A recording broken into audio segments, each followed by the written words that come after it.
नमस्कार, आप देख रहे हैं सवाल आपका और आपके साथ मैं हूं सौरभ जौहरी। कोरोना का नया वेरिएंट ओमिक्रॉन दिनों दिन पैर पसारता जा रहा है। भारत में ओमिक्रॉन के केस तेजी से बढ़ रहे हैं। 21 राज्यों को यह वायरस अपनी चपेट में अब तक ले चुका है। देश में ओमिक्रॉन के मरीजों की संख्या बढ़कर 781 हो गई है। कई राज्यों में नाइट कर्फ्यू जारी है। राजधानी दिल्ली में येलो अलर्ट लागू किया गया। कोरोना का नया वेरिएंट यूपी में भी जमकर कहर बरपा रहा है। यूपी सरकार ने यूपी को कोरोना प्रभावित राज्य घोषित कर दिया, क्योंकि पिछले 24 घंटे में यूपी में ओमिक्रॉन के 80 नए मरीज मिलने से प्रदेश में मरीजों की संख्या 392 पहुंच गई है। मतलब खतरा बढ़ता जा रहा है। पर रैलियां, अगर चुनावी रैलियों की बात की जाए तो रैलियां बदस्तूर जारी है।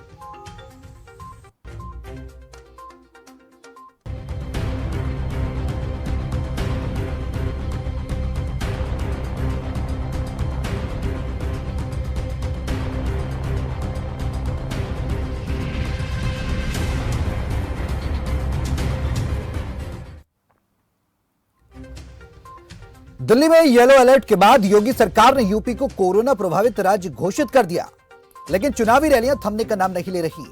5 राज्यों के लिए होने वाले विधानसभा चुनाव को लेकर राजनीतिक गतिविधियों की अगर बात की जाए तो वो तेज हैं। चुनावी रैलियों पर अब तक कोई रोक नहीं है। मुख्यमंत्री योगी आदित्यनाथ का गोरखपुर में कार्यक्रम हुआ। उधर कांग्रेस नेता प्रियंका गांधी फिरोजाबाद में महिलाओं से संवाद करती नजर आई। इस दौरान बड़ी संख्या में महिलाओं ने हिस्सा लिया, भीड़ जुटाई गई। उधर समाजवादी रथ की अगर बात की जाए तो समाजवादी पार्टी प्रमुख अखिलेश यादव भी इन दिनों विजय रथ यात्रा निकाल रहे हैं। उन्नाव से लेकर गोरखपुर कुशीनगर में जनसभाओं का दौर हमने देखा। ऐसे में कैसे लगेगी ओमिक्रॉन पर लगाम, यह बड़ा सवाल है। सवाल आपका में हम करेंगे इसी मुद्दे पर चर्चा कि नाइट कर्फ्यू क्या काफी है, क्या अलर्ट करना काफी है, और ये बात की जाए उत्तर प्रदेश की तो उसे कोरोना प्रभावित राज्य घोषित करना महज काफी है, या फिर भीड़, ये जमावड़ा जो लग रहा है, इसको भी रोकना चाहिए सरकार को। क्या आम आदमी की जान से बढ़कर रैलियां हैं? इन तमाम मुद्दों पर हम अपने पैनलिस्ट के साथ चर्चा करेंगे। हमारे साथ बीजेपी के नेता भी जुड़ेंगे और समाजवादी पार्टी के नेता भी जुड़ेंगे। उनसे इस पूरे मसले पर हम चर्चा करेंगे, लेकिन उससे पहले कुछ अहम सवाल हैं इस कार्यक्रम से जुड़े हुए, वो आपको दिखाते हैं। रैलियां हैं जारी, ऐसे रुकेगी महामारी? बढ़ते ओमिक्रॉन को लेकर कितने सतर्क हैं हम, या यूं कहें सरकार? क्या लॉकडाउन की तरफ बढ़ रहा देश? पैर पसारते ओमिक्रॉन का क्या है इलाज? सवाल आपका में फोन नंबर हमने ओपन किए हैं। आप इन नंबर्स पर कॉल करके सीधे हमसे जुड़ सकते हैं और अपने सवाल हमारे पैनलिस्ट से कर सकते हैं, हमसे पूछ सकते हैं। हमारे साथ बीजेपी के नेता मौजूद हैं, प्रदीप भटनागर, इस चर्चा में शामिल हैं। बहुत बहुत शुक्रिया सर आपका इस चर्चा में शामिल होने के लिए और खबर फास्ट पर आकर समय देने के लिए। प्रदीप जी, मेरा पहला सवाल ये कि ओमिक्रॉन बढ़ रहा है, केसेस की बात की जाए तो केसेस प्रदेश में लगातार बढ़ रहे हैं। अगर मंगलवार की अगर आंकड़ों पर नजर डाली जाए तो 24 घंटे में 80 केस, जिसके बाद यह आंकड़ा 350 से भी ऊपर पहुंच जाता है। ऐसे में योगी सरकार ने प्रदेश की अगर बात की जाए, उत्तर प्रदेश की अगर हम बात कर लें तो उसको कोरोना प्रभावित घोषित कर दिया। अब रैलियां चल रही हैं, रैलियां कितनी जायज हैं? ओमिक्रॉन पर किस तरीके से सरकार लगाएगी? बिल्कुल बिल्कुल आपने जो कहा बात करी है। हाँ। और देखिए ओमिक्रॉन जो वेरिएंट आ रहा है और तो आगे आ ही गया है पहली चीज तो, और प्रदेशों के अंदर अलर्ट भी काफी हो भी चुका है। दिल्ली ने कर दिया है, अब यूपी ने भी कर दिया है, अभी और राज्यों की भी बारी है। अभी आप जैसे नेता, अब आप जैसे राजनीति के विषय में आप आ रहे हैं, लेकिन आप जो चुनावी माहौल चल रहा है प्रदेशों के अंदर, और वो आपका कहना और टोकना भी वाजिब है, इसमें कोई गलत नहीं है कि वाकई में ओमिक्रॉन का खतरा है। अब जो चुनाव का जो आ रहा है, समय नजदीक आ रहा है, वो भी बड़ा बारीकी से देखने की चीजें हैं कि किस तरीके से चुनाव हुआ, क्योंकि प्रभाव बढ़ता जा रहा है और कहां तक रुकेगा जाएगा ये भी इसे कह सकते हैं। और सावधानी जरूरी है कि सरकार इस पे मंथन कर रही है जी। और सरकार की तरफ से जो पार्टियां हैं, या भाजपा हो या अन्य दल को मैं नहीं कहूंगा, और भाजपा ने भी इस बात को कही है कि भाई चुनाव को आगे बढ़ाया जाए या पोस्टपोन किया जाए, जैसे भी किया जाए, क्योंकि जो अभी वेरिएंट आ रहा है इस पे क्या प्रतिक्रिया है, इसको लेके 2 दिन से चुनाव आयोग भी और निर्वाचन आयोग भी उत्तर प्रदेश के अंदर है और इस विषय को लेकर बहुत गहराई से चल भी सोच भी रहा है। प्रदीप अभी जी मैं सुन रहा गहराई था से आप कह रहे जी अभी आप कह रहे थे सभा की कार्यक्रम रैलियां चल रही है, सब कुछ चल रही है भाजपा की। देखिए भाजपा एक अकेली नहीं है जिसकी रैलियां या सभा चल रही है, सब पार्टियों की चल रही है। ठीक है, भाजपा टारगेट पे क्योंकि सरकार में है। नहीं, हमने ऐसी कोई बात नहीं कही प्रदीप जी। हमने केवल एक बात बीजेपी को टारगेट नहीं किया, क्योंकि बीजेपी सत्तासीन पार्टी है तो सवाल उससे पूछना लाजमी है, क्योंकि लॉ एंड ऑर्डर की सारी जिम्मेदारी सत्तासीन पार्टी की ही होती है। और अगर बात की जाए विपक्ष की, तो हमने विपक्ष की भी बात की, हमने कांग्रेस की भी बात की, हमने समाजवादी पार्टी की बात की। सुनील सिंह हमारे साथ समाजवादी पार्टी के नेता हैं। हम तमाम विपक्षी दलों से भी इस मामले पर चर्चा कर रहे हैं कि आखिरकार ओमिक्रॉन को लेकर सरकार कितनी सतर्क है। सुनील सिंह है समाजवादी पार्टी के नेता। सुनील जी, उत्तर प्रदेश में सवाल यही है कि उत्तर प्रदेश में योगी सरकार ने कोरोना प्रभावित राज्य घोषित कर दिया है। ऐसे में किस तरह से आप देख रहे हैं सरकार का यह फैसला? क्या सरकार की तैयारियां पूरी हैं और समाजवादी पार्टी क्या जिम्मेदार पार्टी के रूप में प्रदेश में अपने आप को दिखा पा रही है, प्रपोज कर पा रही है? नहीं, अभी सुखदेव जी, अभी कल इन्होंने महामहिम राज्यपाल महोदय ने डिजास्टर मैनेजमेंट एक्ट को लागू किया है रात को 12 बजे जी। और चूंकि कोरोना का जो है वेरिएंट इस समय बढ़ रहा है, निश्चित रूप से हम सबको सावधानी बरतने की जरूरत है। हम सबको सावधानी बरतने की जरूरत है। पहले हमारे लिए जनता का स्वास्थ्य है, उसके बाद तो हम सबको सावधानी बरतने की जरूरत है। ऐसा नहीं कि भारतीय जनता पार्टी को पहचान करके कोरोना आएगा या समाजवादी पार्टी को पहचान, हम सबको मिलकर के पहले यहाँ के लोगों का, प्रदेश और देश के लोगों के स्वास्थ्य की चिंता करने की आवश्यकता है। तो हम सब मिलकर के जो भी सावधानियां बरतनी चाहिए वो सावधानी बरतें और सावधानी बरतते हुए जो चुनाव का मौसम चल रहा है, चुनाव आयोग जिस तरह का निर्णय लेता है चुनाव कराने का, चुनाव न कराने का या जैसे भी निर्णय लेता है, उस निर्णय के साथ जनता के स्वास्थ्य का ख्याल करते हुए हम लोगों को आगे बढ़ने की आवश्यकता है, सभी लोगों को। जी सुनील जी, आपने कहा जनता का स्वास्थ्य का ख्याल रखते हुए हर पार्टी को अपनी जिम्मेदारी निभानी चाहिए। इससे आप चाहें सभी की बात की जाए, लेकिन समाजवादी पार्टी प्रमुख की बात की जाए, अखिलेश यादव तो दौरा कर रहे हैं, उन्नाव में लगातार जनसभाएं कर रहे हैं जी। ऐसे तो में देश के प्रधानमंत्री जी भी तो कल बहुत बड़ा कार्यक्रम किए हैं। तो उत्तर प्रदेश के मुख्यमंत्री जी आज फर्रुखाबाद में, गोरखपुर में, कई जनपदों में दौड़ दौड़ के कार्यक्रम किए हैं। वो तो दूसरी बात है। हमारे नेता आदरणीय अखिलेश यादव जी जो कल उन्नाव में थे, तब तक डिजास्टर मैनेजमेंट एक्ट नहीं लागू था, तब तक महामारी अधिनियम नहीं लागू किया गया था उत्तर प्रदेश में। उत्तर प्रदेश को कोरोना का ये जो है महामारी प्रदेश के रूप में नहीं घोषित किया गया था।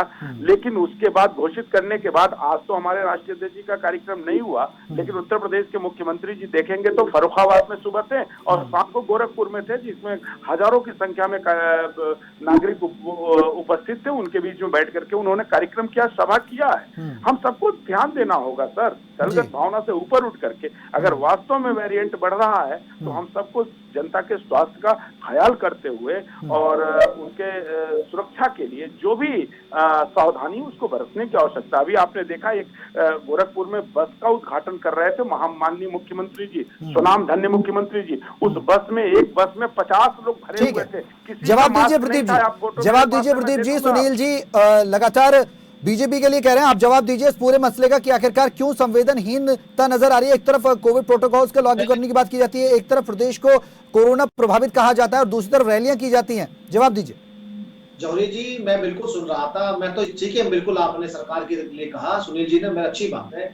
मगर जो सूबे के पूर्व मुख्यमंत्री रहे, उनके तो परिवार में आदरणीय डिम्पल यादव जी को कोरोना पॉजिटिव हो गई, तो वो शिक्षा नहीं मिली जो उन्होंने पोस्टपोन नहीं करा बाकी 4 दिन के प्रोग्राम। अभी अखिलेश जी सबका गिना दिया, अभी माननीय मुख्यमंत्री जी का भी, प्रधानमंत्री जी का भी गिना दिया। मगर उत्तर प्रदेश में जहां भी भारतीय जनता पार्टी कार्यक्रम हुआ है, कार्यकर्ताओं का जो लोग आए उनके लिए भी सावधानी बरतने का काम किया है। मगर कुछ लोगों ने जो सभा में आए उन्होंने मास्क का दुरुपयोग किया, नहीं लगाया। प्रदीप जी सर, मुझे ये बता दीजिए कि भीड़ में कोरोना प्रोटोकॉल्स और सोशल डिस्टेंसिंग की जिस तरीके से बीजेपी लगातार बात करती है, प्रधानमंत्री बात करते हैं, कोरोना प्रोटोकॉल्स को भीड़ में और जनसभाओं में कैसे फॉलो कराया जा सकेगा? क्या पॉसिबल है कि कि भीड़ में 10-50 लोग, 200, हजारों की संख्या में भीड़ होती है और वो एक साथ एक से दूसरा लग के खड़ा होता है। तो ऐसे में सोशल डिस्टेंसिंग कहाँ, वो तो ताक पर चली गई। कोरोना के प्रोटोकॉल्स के नियम की धज्जियां खुलेआम उड़ गई। बात चुनाव आयोग पे डाल दी गई। बात यह कह दिया गया कि चुनाव आयोग हमें रैलियां करने का मौका देगा तो हम रैलियां करेंगे, लेकिन जनता के स्वास्थ्य से मतलब नहीं है। देखिए, चुनाव के माहौल के अंदर जनता के स्वास्थ्य से किसी को मतलब नहीं है। आपने बिल्कुल सही कहा है आपने मैं इस बात से मैं डिनाई नहीं करूंगा, बिल्कुल भी किसी को मतलब नहीं। मगर भारतीय जनता पार्टी ने जितने भी अब तक कार्यक्रम करे हैं उसमें जितने भी हमारे कार्यकर्ता साथी पहुंचे हैं उनको प्रोटोकॉल सिस्टम में ही लेके लाया गया और उन्हें बैठाया भी गया। ठीक है, ज्यादा उत्तेजित होकर भीड़ एकत्रित हुई, मगर हमने जो सिस्टम बना के काम किया, आप अगर कितने भी कार्यक्रम की अगर आप फुटेज आप देख सकते हो उसमें। मगर कुछ लोग ऐसे हैं कि मास्क ज्यादा नहीं लगा सकते, उन्हें हटाए। मगर अब जो भी सभाएं कार्यक्रम या तो होंगे नहीं, और होंगे तो प्रोटोकॉल के तहत होंगे। पहले तो चीज को चालू कर दिया है। प्रदीप जी, ये कैसे संभव है? पिछले बंगाल के चुनाव में हमने देखा था कि कोरोना प्रोटोकॉल्स के तहत चुनाव आयोग ने भी चुनाव कराया था, लेकिन कोरोना नियमों की खुलेआम धज्जियां उड़ाई गई थी। उसके बाद हुआ क्या था, रिजल्ट सबने देखा था। पॉजिटिव केसेस की संख्या लगातार बंगाल से बढ़ती हुई आगे बढ़ी थी। तो ऐसे कैसे पॉसिबल है? प्रदीप जी, आप मुझे समझाएं कि कैसे पॉसिबल है। देखिए, बिल्कुल आप सही कह रहे हैं। पश्चिम बंगाल में चुनाव जो हुआ पूरे कोरोना काल में हुआ और किसी ने भी इतनी धज्जियां उड़ी, वाकई सही बात है। और इसमें मैं तो कहूंगा जो टीएमसी सरकार बैठी, चाहे वो हो या कांग्रेस हो, किसी ने भी प्रोटोकॉल का कोई ध्यान नहीं दिया। सब चुनाव, देखिए ये दौड़ ऐसी चुनाव अभियान में है कि कोई पीछे नहीं रहना चाहिए, एक दौड़ है ये। अगर आप कार्यक्रम नहीं करेंगे, सभाएं नहीं करेंगे तो आपको लोग नहीं देंगे, आपको एडवर्टाइजमेंट नहीं होगा। ये सिस्टम है चुनाव का। अब जो चीजें सामने आ रही है, चाहे कोई पार्टी हो, सबको सावधानी बरतनी पड़ेगी। मैं आपके साथ बैठ के स्वस्थ आश्वस्त करता हूं आपको कि भारतीय जनता पार्टी पहले तो कोई अब कार्यक्रम है नहीं, और जो होंगे प्रोटोकॉल के तहत होंगे, उसमें 50% होंगे लोग, और होंगे तो उसमें प्रोटोकॉल जो भी सिस्टम होगा। गोरखपुर में तो है ना आज मुख्यमंत्री का कार्यक्रम गोरखपुर में तो चल रहा है प्रदीप जी। जी बिल्कुल बिल्कुल चल रहा है, मैं इसे डिनाई नहीं करूंगा बिल्कुल भी। देखिए, जो जनता हमारे साथ आ रही है, जो देख रही है, उसको हम माइक के माध्यम से और अंदर भी अपने वॉलंटियर्स के माध्यम से उनसे कह रहे हैं। स्थिति बिगड़ेगी तो जिम्मेदार कौन होगा? मेरा सवाल यह है, अगर स्थिति बिगड़ती है तो क्या राजनेता जिम्मेदारी लेंगे? बहुत से सवाल है, मैं आपसे दोनों से करूंगा। इस बीच हमारे साथ एक दर्शक है करीम खान मध्य प्रदेश से, उनका सवाल लेते हैं। करीम जी, स्वागत है, अपना सवाल करिए। जी जौहरी साहब नमस्कार। जी नमस्कार। जी जौहरी साहब, मैं कहना चाहता हूँ चुनाव जो है इस वक्त टाल देना चाहिए जी, लेकिन नेताओं में संवेदना बची नहीं। ये अगर रैलियां कर रहे थे, सभाएं कर रहे थे तो चुनाव क्लियर हो, तारीख हो जाने के बाद करते। ये पहले से कर रहे हैं, सारे काम ठप करके इन्होंने अपनी रैलियां चालू कर दी है। अरे चुनाव की तारीख तो आने देते, उसके बाद करते। मुझे समझ में आता है कि आपको अपने कार्य पे, क्रियाकलाप पे भरोसा नहीं है। अब तो पब्लिक को संज्ञान लेना पड़ेगा कि हम चुनाव में जाएं या ना जाएं। पब्लिक को संज्ञान लेना पड़ेगा। जो 65% वोटिंग होती है, जो 35% नहीं देते, मैं समझता हूँ कि वो 35% ज्यादा समझदार है। इस वक्त आपको कोरोना को देखते हुए, ओमिक्रॉन को देखते हुए चुनाव रद्द होना चाहिए। इतनी जल्दी किस बात की है? चुनाव की तारीख होती है और रैलियां करते तो बहुत अच्छा लगता है, लेकिन इस वक्त आप चुनाव की रैलियों में मस्त है और पब्लिक की कोई चिंता नहीं है। जनता को अब संज्ञान लेना चाहिए। जी, बहुत बहुत शुक्रिया करीम जी अपनी बात रखने के लिए। बात आपने बिल्कुल सही कही है कि चुनाव में तमाम राजनेता अपनी पुरजोर ताकत झोंक रहे हैं। 5 राज्यों के विधानसभा चुनाव, अगर उत्तर प्रदेश की बात की जाए तो आंकड़ा बहुत ज्यादा बढ़ता चला जा रहा है। हमारे साथ समाजवादी पार्टी के नेता भी मौजूद हैं, सुनील सिंह जी हैं। सुनील जी, आगामी समय में क्या रैलियां अखिलेश यादव करेंगे?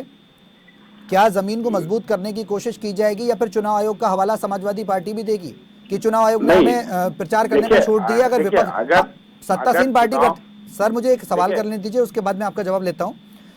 कि बीजेपी कह रही है कि हमें तो चुनाव आयोग ने छूट दी है कि धारा 144 नहीं लगाई है और ये सब नहीं किया, और हमें तो चुनाव आयोग छूट दे रहा है। क्या समाजवादी पार्टी भी उस छूट को चुनाव आयोग पर ही डाल देगी, या खुद कोई नैतिक जिम्मेदारी लेगी पार्टी? नहीं, हम हमेशा नैतिक जिम्मेदारी लेते हैं। हम हमेशा, हमारे राष्ट्रीय अध्यक्ष, हमारे राष्ट्रीय अध्यक्ष जी की परिवार में उनकी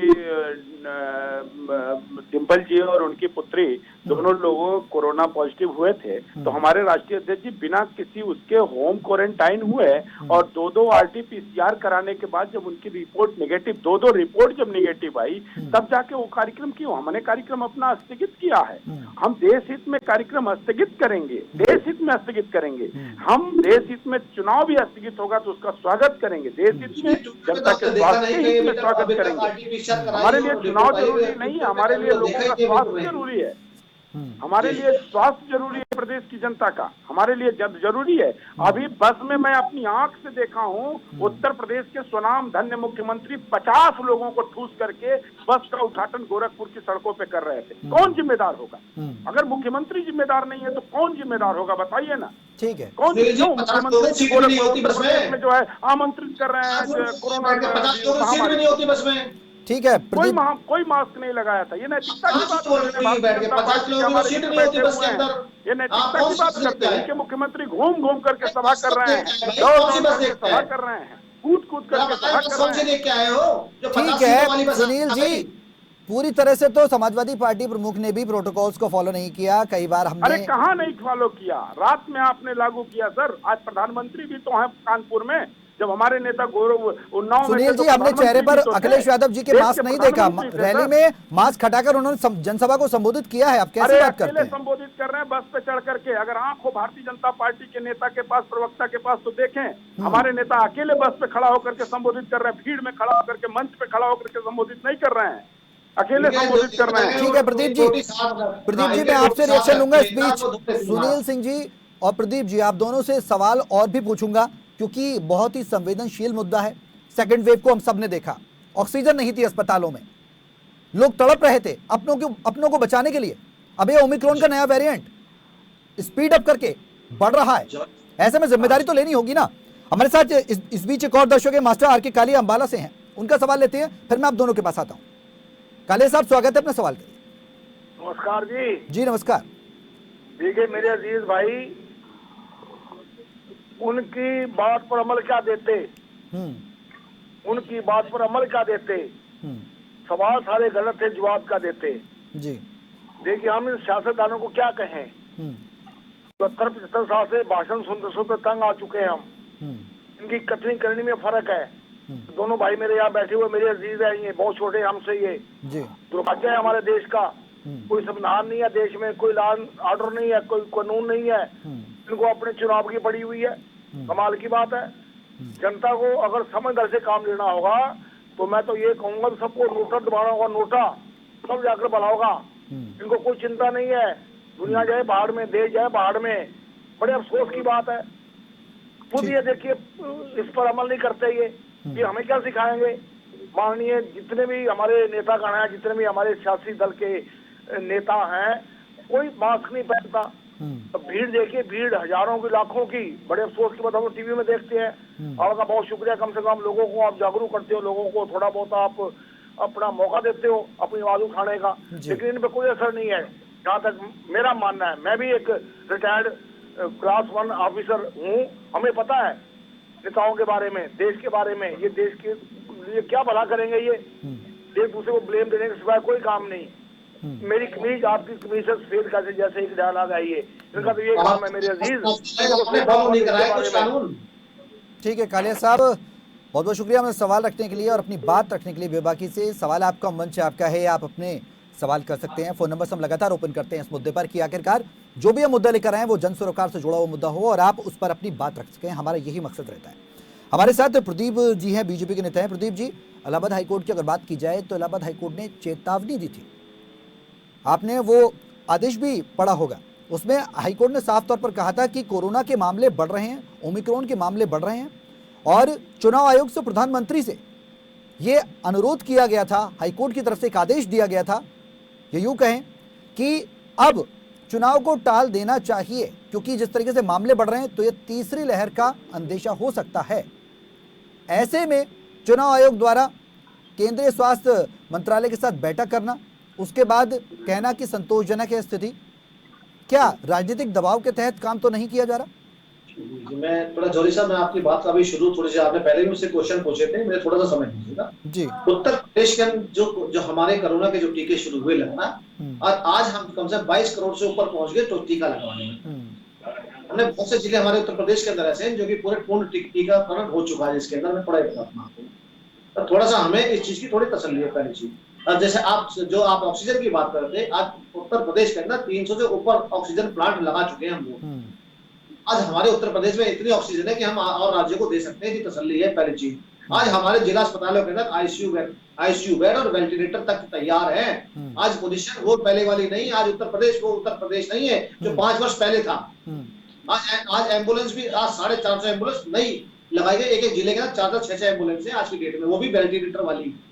थोड़ा आपको आज उत्तर प्रदेश के अंदर वो चिकित्सा सुविधा वो पहले वाली नहीं है जो 5 वर्ष पहले थी, कि आप जिला अस्पताल में एक पीछे में गोली भी नहीं मिली। अब आप जैसे आपने कहा, अभी देश के अंदर सरकार और चुनाव आयोग और स्वास्थ्य मंत्रालय कुछ समन्वय बैठक हुई है इस विषय को लेकर। गौरी जी, मैं थोड़ा बता दूं, ये नहीं कि चिंता सरकार नहीं है, चिंतित नहीं है, मगर सब चीजों पर गहन चल रहा है और ये विचार विमर्श चला क्या करा जाए। आप अपने प्रदेश के अंदर आपने कितना मजबूत टीकाकरण कराया, आपने कितना चीजों को स्पीड से चलाया, ये बहुत बड़ी चीज है। अगर उत्तर प्रदेश के अंदर अगर चीजें हो रही हैं तो हम लोगों ने टीकाकरण को लेकर बहुत मजबूती से काम किया है, और हमें पूर्ण विश्वास है कि ओमिक्रॉन अगर चलेगा तो इतनी स्पीड से अगर आया तो उत्तर प्रदेश के अंदर ज्यादा नुकसान बिल्कुल भी ना तो होगा ना होने देंगे। और हमने जिला अस्पताल हो चाहे वो मेडिकल टीम हो, सबको अलर्ट पे कर रखा है हमने, और जहां जहां हमारा कार्यक्रम होता है बाकायदा वो मेडिकल टीमें होती है चीज को लेके। ठीक हम है, ये नहीं कि सरकार चला रहे तो हम लापरवाह हो जाएंगे या हम इस पे काम नहीं करेंगे। ठीक है। मेरा दूसरा सवाल आपसे यह था कि क्या कोई राजनीतिक दबाव में काम कराया जा रहा है या फिर फैसला नहीं लिया जा रहा? फैसला क्यों नहीं लिया जा रहा हाईकोर्ट के फैसले के बाद, आदेश के बाद भी? जौहरी साहब, जिस तरीके से भारतीय कोर्ट इंडिपेंडेंट है उसी तरीके से निर्वाचन आयोग भी भारत का इंडिपेंडेंट है। जी बिल्कुल है, ये मुझे बताने वाली होगी नहीं बात ये। उसी तरीके से जब कोई चीजें इस प्रकार की आती है तो चाहे स्वास्थ्य मंत्रालय हो, चाहे सरकार हो या निर्वाचन आयोग, इस चीजों को बैठक करता है सरकार के साथ। और ये आपके संज्ञान मुझसे ज्यादा होगी कि 2 बार बैठकें हो चुकी हैं। बिल्कुल। और आज भी लेकिन रैलियां क्यों हो रही हैं प्रदीप जी? मेरा तो वही सवाल है ना, रैलियां क्यों हो रही हैं? रैलियों पे तो कुछ लगाम लग सकती है ना सरकार की। रैलियां अगर हो रही है तो हमने पूर्ण रूप से मजबूती से टीकाकरण कराया है प्रदेश के अंदर। ठीक है, एक दर्शक है हमारे साथ प्रदीप जी, मैं आपके पास आऊंगा, आपको मैंने समय दिया है काफी। हमारे साथ सुनील जी भी हैं, एक दर्शक इस बीच है, नलिन अंबाला से हैं, उनका सवाल लेते हैं। नलिन, स्वागत है, अपना सवाल करिए।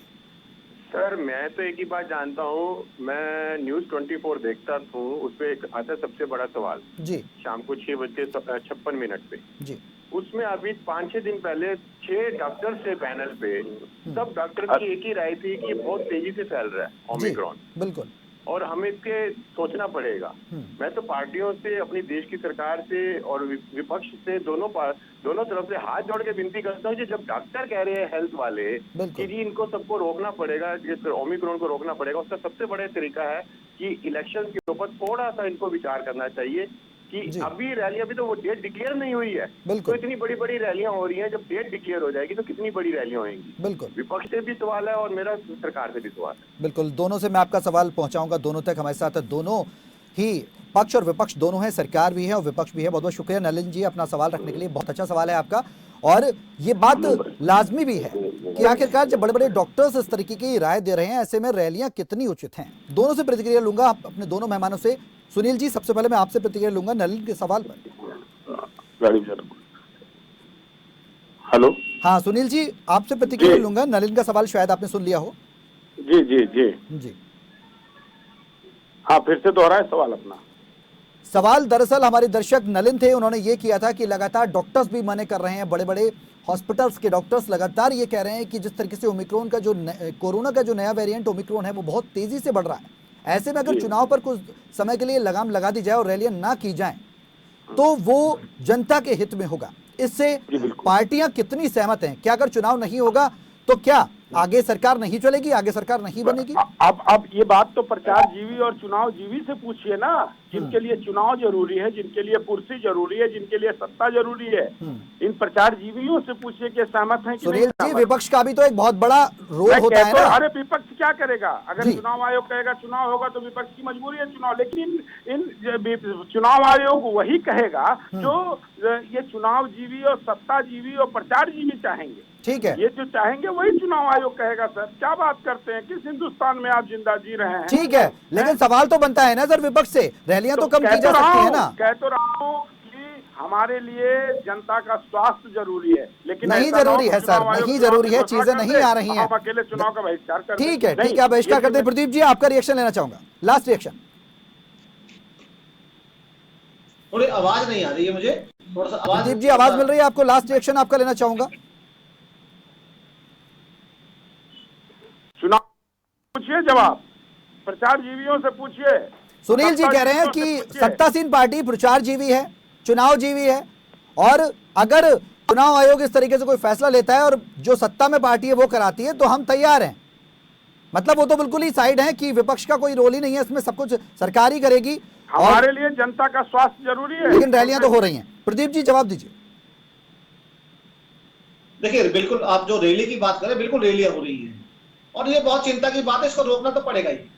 और हमारी सरकार इस चीज को लेकर रोकथाम पे पूर्ण रूप से एक्शन में आ चुकी है। लेकिन दौरे हो रहे हैं गोरखपुर में, अभियान चल रहा है इस चीज को लेकर। देखिए, योगी जी खुद इस चीज को लेकर चिंतित हैं और हमने खुद अलर्ट पे कर रखा है। अब जितने भी जो कार्यक्रम हमारे थे और जो होने थे वो चीजें पूर्ण हो गई हैं। शायद हम कार्यक्रम,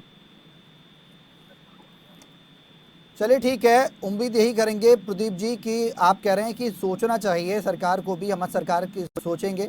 बहुत बहुत शुक्रिया प्रदीप भटनागर जी हमारे साथ इस चर्चा में शामिल होने के लिए। सुनील जी, बहुत बहुत शुक्रिया। सवाल आपका मैं आज हम बात कर रहे थे कोरोना के बढ़ते वेरिएंट को लेकर। ऐसे में नाइट कर्फ्यू लगा दिया जाता है, दिन में रैलियां होती हैं। अगर कुछ स्थिति बिगड़ती है, बड़े बड़े डॉक्टर्स ये सलाह दे रहे हैं कि ऐसे समय पर चुनाव को टाल देना चाहिए। हालांकि अब आने वाले समय में चुनाव आयोग बैठक करेगा, जनवरी में एक और बैठक होगी, उसमें तस्वीरें साफ होंगी कि चुनाव कराया जाना है या नहीं। फिलहाल जो 2 बैठकें हुई हैं उसमें यह तस्वीर साफ है कि अभी फिलहाल चुनाव नहीं टल रहे, और इसी के मद्देनजर रैलियां पक्ष और विपक्ष दोनों कर रहे हैं, कांग्रेस, समाजवादी पार्टी और बीजेपी। ऐसे में आप कितने सुरक्षित हैं इसका अंदाजा आप खुद लगा सकते हैं। नियम कानून कागजों में है या फिर आप उन्हें धरातल पर लेकर आएंगे, ये जिम्मेदारी आपकी है। आप खुद सुरक्षित रहें कोविड से और ओमिक्रॉन के खतरे से अपने को और अपने परिवार को बचा कर रखें। फिलहाल मेरे साथ सवाल आपका इतना ही। नमस्कार।